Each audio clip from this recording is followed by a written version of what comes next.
മോപ്പറ്റിൻ്റെ പുതിയ വീഡിയോയിലേക്ക് എല്ലാവർക്കും സ്വാഗതം. നമ്മൾ ഇന്നത്തെ വീഡിയോയുടെ പ്രത്യേകത എന്താ വെച്ച് കഴിഞ്ഞാൽ കഴിഞ്ഞ പ്രാവശ്യത്തെ വീഡിയോ പോലെയല്ല. റീസെൻ്റ്ലി നമ്മുടെ അടുത്ത് കസ്റ്റമർ വന്നിട്ടുണ്ടായിരുന്നു. സോ പുള്ളിക്കാരുടെ പ്രോബ്ലം എന്ന് വെച്ച് കഴിഞ്ഞാൽ നമ്മുടെ ചാർജർ, അഡാപ്റ്റർ, ബാക്കപ്പ് എന്നുള്ള ഒരു കംപ്ലയിൻസുമായിട്ടാണ് വന്നിട്ടുള്ളത്. അപ്പോൾ എന്താ കംപ്ലയിൻ്റ് എന്ന് ചോദിച്ചു കഴിഞ്ഞാൽ ഇത് പ്രോപ്പറായിട്ടുള്ളൊരു ബാറ്ററി ചാർജിങ് ബാക്കപ്പ് കിട്ടുന്നില്ല, അല്ലെങ്കിൽ ലാപ്ടോപ്പിൽ പ്രോപ്പറായിട്ടൊരു ബാക്കപ്പ് കിട്ടുന്നില്ല. എന്താണത് കാരണം, അല്ലെങ്കിൽ എങ്ങനെയാണ് ഇത് ക്ലിയർ ചെയ്യുക? അപ്പോൾ അങ്ങനത്തെ ഒരു വീഡിയോ ആണ് നമ്മൾ ഇന്ന് ഉദ്ദേശിക്കുന്നത്. സോ ഇതിൻ്റെ ഫസ്റ്റ് ഓഫ് ഓൾ നമുക്ക് എങ്ങനെയാണ് ഒരു ലാപ്ടോപ്പിൻ്റെ ബാറ്ററി, അല്ലെങ്കിൽ എങ്ങനെയാണ് ലാപ്ടോപ്പിലേക്ക് പ്രോപ്പറായിട്ട് ഒരു ചാർജിങ് കണക്ടിവിറ്റിയാണ് നമ്മൾ ആദ്യം ശ്രദ്ധിക്കേണ്ടത്. നമുക്കറിയാം, നമ്മൾ കൊടുക്കുന്ന പവർ എന്ന് പറയുന്നത് എ സി കറണ്ടാണ്. ഓക്കെ, ആൾട്ടർനേറ്റീവ് കറണ്ട് എന്ന് പറയും. എ സിയുടെ പ്രത്യേകത എന്താണെന്നുള്ളത് നമുക്ക് ഓൾറെഡി അറിയുന്ന കാര്യമാണ്. പോസിറ്റീവ് നെഗറ്റീവ് എപ്പോഴും ചേഞ്ചബിൾ ആയിട്ടുള്ളൊരു കറണ്ടാണ് എ സി എന്ന് പറയുന്നത്. സോ ഈ എ സി കറണ്ടിൽ നിന്ന്, ഈ കറണ്ട് പവർ സപ്ലൈയിൽ നിന്ന് നമ്മൾ എ സിനെ ഡി സി ആയിട്ട് കൺവേർട്ട് ചെയ്യാൻ വേണ്ടിയിട്ടാണ് നമ്മൾ അഡാപ്റ്ററുകൾ അതുപോലെ തന്നെ ചാർജറുകളൊക്കെ ഉപയോഗിക്കുന്നത്. സോ നമ്മൾ ഈ എ സി ഇപ്പോൾ നമ്മൾ കൊടുക്കുന്ന current 240 voltage 230 voltage A C കറണ്ടിനെ നമ്മുടെ സിസ്റ്റം വർക്ക് ചെയ്യാൻ വേണ്ടി ഉപയോഗിക്കുന്ന കറണ്ട് എന്ന് പറയുന്നത് ഡി സി പവർ സപ്ലൈ ആയിരിക്കും. അപ്പോൾ എ സിയിൽ നിന്ന് ഡി സിയിലേക്ക് നമ്മുടെ പവർ സപ്ലൈ കൺവേർട്ട് ചെയ്യാൻ ഈ ചാർജർ, അഡാപ്റ്റർ പോലുള്ള കോമ്പൗണ്ട്സ് യൂസ് ചെയ്യുന്നത്.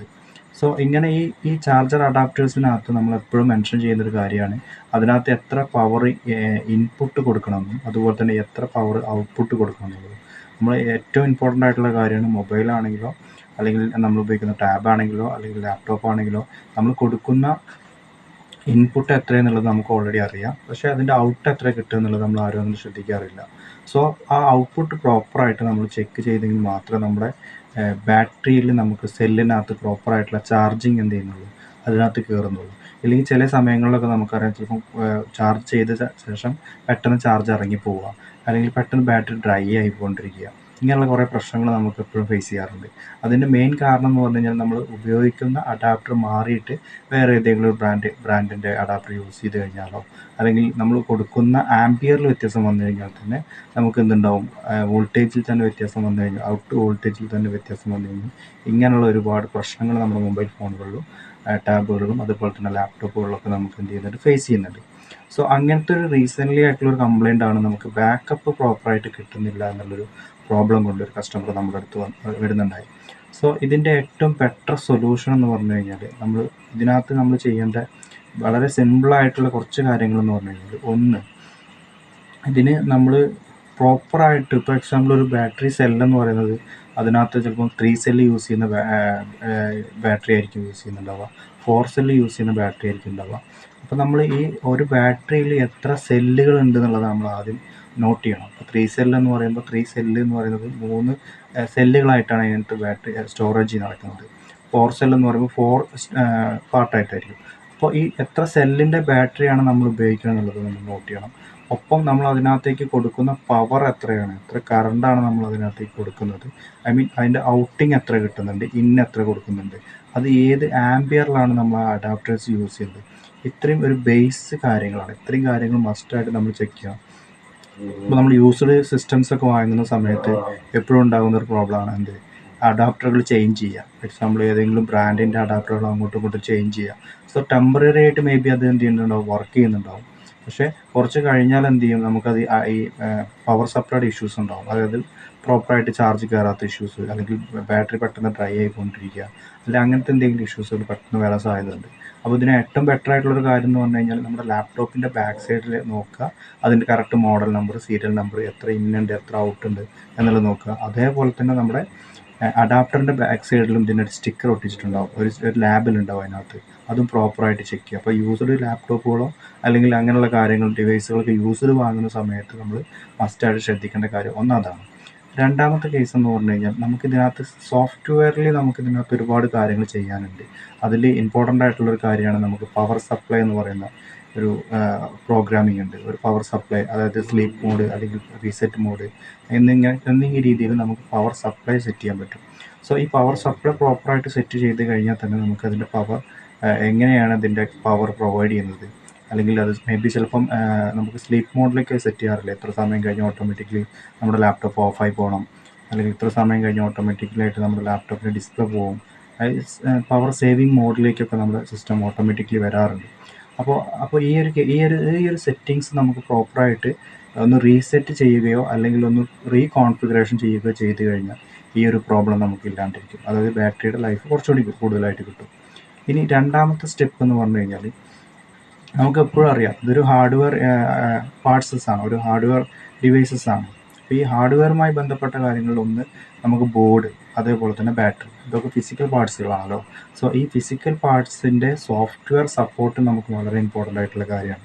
ഇപ്പോൾ നമ്മുടെ സിസ്റ്റം സൈഡിലാണെന്നുണ്ടെങ്കിൽ, നമ്മുടെ ലാപ്ടോപ്പുകളിലാണെന്നുണ്ടെങ്കിൽ നമ്മൾ അതിനകത്ത് നമ്മൾ നേരെ നമ്മുടെ ഡിവൈസ് മാനേജർ എന്ന് പറയുന്ന ഒരു ഓപ്ഷൻസ് നമുക്ക് അവൈലബിൾ ആണ്, അല്ലെങ്കിൽ മാനേജർ നമുക്ക് അവൈലബിൾ ആണ്. ഈ ഡിവൈസ് മാനേജറിൽ പോയി കഴിഞ്ഞാൽ നമ്മുടെ ബാറ്ററി നമുക്ക് സെറ്റ് ചെയ്യാൻ പറ്റും. അതായത് ബാറ്ററിയുടെ സോഫ്റ്റ്വെയർസിനെ നമുക്ക് അപ്ഡേറ്റ് ചെയ്യാൻ പറ്റും, അല്ലെങ്കിൽ നമുക്ക് ഡിസേബിൾ ചെയ്തിട്ട് റീഇൻസ്റ്റാളേഷൻ ചെയ്യാൻ പറ്റും. അപ്പോൾ അതും നമുക്ക് ജസ്റ്റ് ഒന്ന് ചെക്ക് ചെയ്ത് നോക്കാം. ഡിവൈസ് മാനേജറിനകത്ത് പോയിട്ട് നമ്മുടെ ബാറ്ററിയുടെ സെല്ല് അല്ലെങ്കിൽ ബാറ്ററി എങ്ങനെയാണത് റീസെറ്റ് ചെയ്യണമെങ്കിൽ റീസെറ്റ് ചെയ്യാം, അല്ലെങ്കിൽ അപ്ഡേറ്റ് ചെയ്യാം, റീഇൻസ്റ്റാളേഷൻ ചെയ്യാം, ഇൻസ്റ്റാളേഷൻ ചെയ്യാം. ഇപ്പോൾ ഇത്രയും സ്റ്റെപ്സ് ഞാൻ പറഞ്ഞു. ദെൻ മൂന്നാമത്തെ സ്റ്റെപ്സ് എന്ന് പറഞ്ഞു കഴിഞ്ഞാൽ നമ്മുടെ BIOS program, software BIOS program ഉണ്ട് അല്ലേ. സോ നമ്മുടെ ബയോസിനകത്ത് കയറി കഴിഞ്ഞാൽ നമുക്ക് ഇതിൻ്റെ ബാറ്ററി, അതായത് ഇതിൻ്റെ പവർ സപ്ലൈ യൂണിറ്റ് നമുക്ക് സെപ്പറേറ്റ്ലി നമുക്ക് കാണുന്നുണ്ട്. പവർ സപ്ലൈ ബയോസിനകത്ത് പവർ സപ്ലൈ സെപ്പറേറ്റ്ലി ഉണ്ട്. സോ ബയോസിനകത്ത് നമ്മൾ എന്ത് ചെയ്യണം, ഏതെങ്കിലും ഓപ്ഷൻസ് നമുക്ക് ഡിസേബിൾ ആയിട്ടുണ്ടോ ഇല്ലേ എന്നുള്ളത് നമ്മൾ പ്രോപ്പറായിട്ട് ചെക്ക് ചെയ്യണം. സോ 3 സ്റ്റെപ്പായി. ഒന്ന് നമ്മുടെ സോഫ്റ്റ്വെയർ നമ്മൾ ചെയ്യുന്നു, ബേസ് സോഫ്റ്റ്വെയർസ് ചെയ്യുന്നു. സെക്കൻഡ് സ്റ്റെപ്പ് എന്ന് പറഞ്ഞാൽ ഡിവൈസ് മാനേജർ ചെയ്യുന്നു. മൂന്നാമത്തെ സ്റ്റെപ്പ് എന്ന് പറഞ്ഞാൽ നമുക്ക് എന്താണ്, ബയോസ് പ്രോഗ്രാമിംഗ് ആണ്. സോ ഇതും കഴിഞ്ഞിട്ടും നമുക്കൊരു പ്രോപ്പറായിട്ടുള്ളൊരു ഫീഡ്ബാക്ക് അല്ലെങ്കിൽ പ്രോപ്പറായിട്ടുള്ളൊരു ബാക്കപ്പ് പ്രോസസ്സിങ് നമുക്ക് പ്രോപ്പറായിട്ട് കിട്ടുന്നില്ല, അല്ലെങ്കിൽ അങ്ങനെ എന്തെങ്കിലും ഒരു ഇഷ്യൂ ഉണ്ടെന്നുണ്ടെങ്കിൽ അടുത്ത സ്റ്റെപ്പ് എന്ന് പറഞ്ഞാൽ ഇതിൻ്റെ സോഫ്റ്റ്വെയർ പ്രോപ്പറായിട്ടുള്ള അപ്ഡേഷൻ നടത്തുക എന്നുള്ളതാണ്.